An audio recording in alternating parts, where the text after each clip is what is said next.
good afternoon, I guess it is, yeah. And it's a sunny day here at the barn, as you can tell. It's one of the first non-rainy, non-overcast days we've had this month. We're supposed to be having maybe about 3 or 4 days in a row of sunshine up into maybe 70-degree range, so we'll see. But since it's a nice day, I wanted to get outside and then fit the new our new can bark 50 square foot Neil Pryde sail.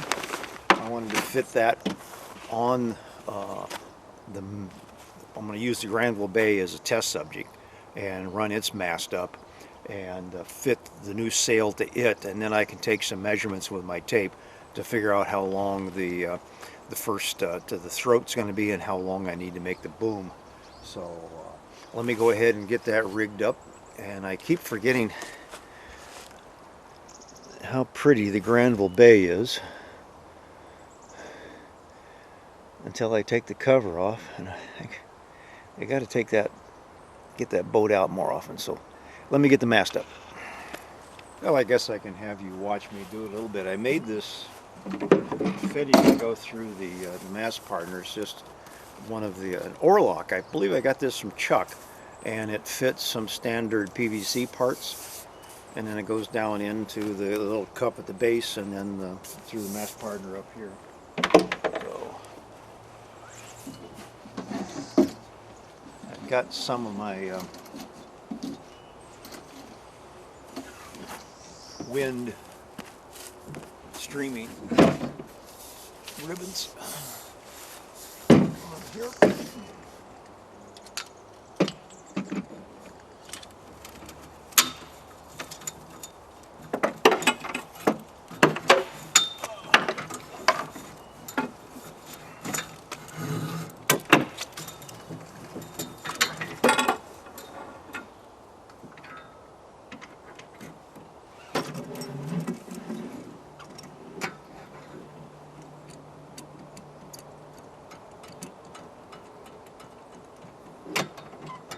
This is a RL327.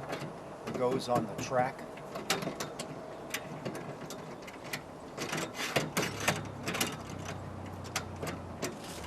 And here's a closer look at that race light. And it rotates, and then it's got the sail thing. But then on the jaws on the gaff here, I put a little string on each side. I made this out of UHMW. I've got to do something a little different for this sail, for the Laura Bay, but I tied little strings, and then I got a little washer I put a knot through. So, seems to work pretty good. Hasn't come off yet. Okay.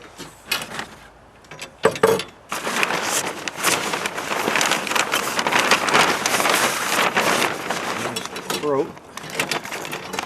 I've got a large snap sole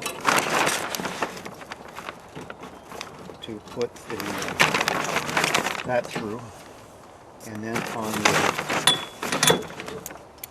lifting the gaff pole, I've got just a little,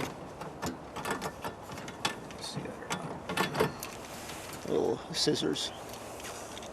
Well, I figure, well, I've got the this down. Now is a good time to measure how much I want the hole to be. So I think I'm going to just measure what I got and knock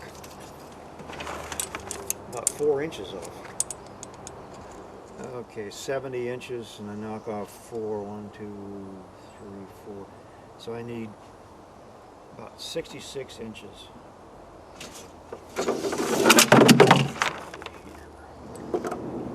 Well, I got most of the other.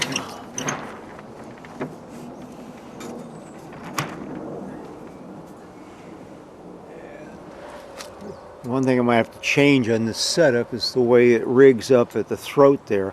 Right now, with the snap shackle I have up there, it's bringing the head too far back, and then when you're laced in there, it doesn't set right.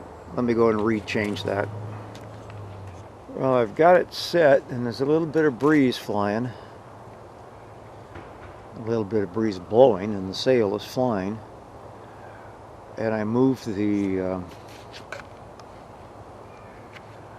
attachment point for the gaff pole down about, I don't know, 2/3, 3/4 of the way. Get myself, and I need to drop the that little RL, I think it's a 206 block and a 318 fitting. I need to drop it down a bit. And then the other pole you see there is my 10-foot mast for the 64 Pram when I'm flying it as a sprit sail. And it's not quite, unless I drop the boom down a little bit, I don't have a room at the top for the block that I want to use. And I don't want to get rid of any height in the cockpit. I don't want to be bending over too much. Well, I did an experiment and I dropped the jib pole pulley down from the top about it's about a foot, more than a foot, and it still seems to be setting correctly, except it's kind of hard to see with the trees in behind there. But yeah, I'm gonna drop it down one more time just to see if I can get away with a shorter mast than what I have right now. It's setting at about a 13-foot mast, but it doesn't give me any. I'd like to have 6 inches on top to fly a pendant of some sort that'd be out of the way of the pull, or of all the blocks. Well, I lowered that attachment point down to 12'6", and that seems to be a good spot. And the sail is, I think I've got the mast cords tensioned properly. It might be a little, yeah, I might take them up just a hair. But yeah, I think I can go ahead and cut it out. It'd be nice to have the mast taller than the peak of the gaff pole. Taller than the peak of the sail, I guess I should say, by a few inches. I mean, this mast would also almost work if I wanted to put in another, you know, block and tackle on the mast for the throat lift. Just wanted to give you a close-up of the little block. I got the one with the swivel, and I believe this is like a RL 318, and this is a little 206 with the pin in it to fit in the 318. I got one of these for the gaff pole, and then one for the lifting the main. Well, we'll call this the end of this little segment. I wanted to fly the sail, see how the cut was, and I can't wait to get this out in the water because I need to give Bob Pattison back at Neil Pryde an email today telling this thing is flying beautiful. The only thing I would like to see is maybe one more of these little grommets down here so I could tie it off, but it looks like I can tie a line off down here. Well, I guess that should be doing it. I guess I could find a sunnier spot to stand in. Go ahead and button this thing back up again, and now and then it's nice weather. I'll go and get my neighbor and we'll move the Laura Bay out, so then I'll have my workbench again to start working on one of the other masts, and or start work on the mast to see if it's feasible.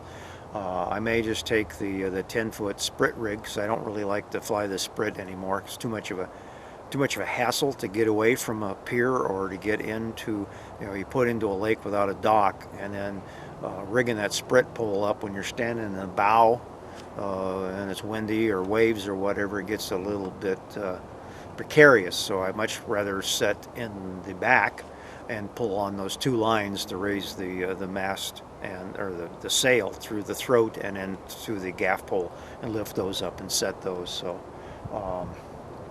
I may take that 10-foot pole and then add a 3-foot extension on it. Maybe I'll make that out of the fiberglass part or something else, or maybe I'll just go out and buy a new mast.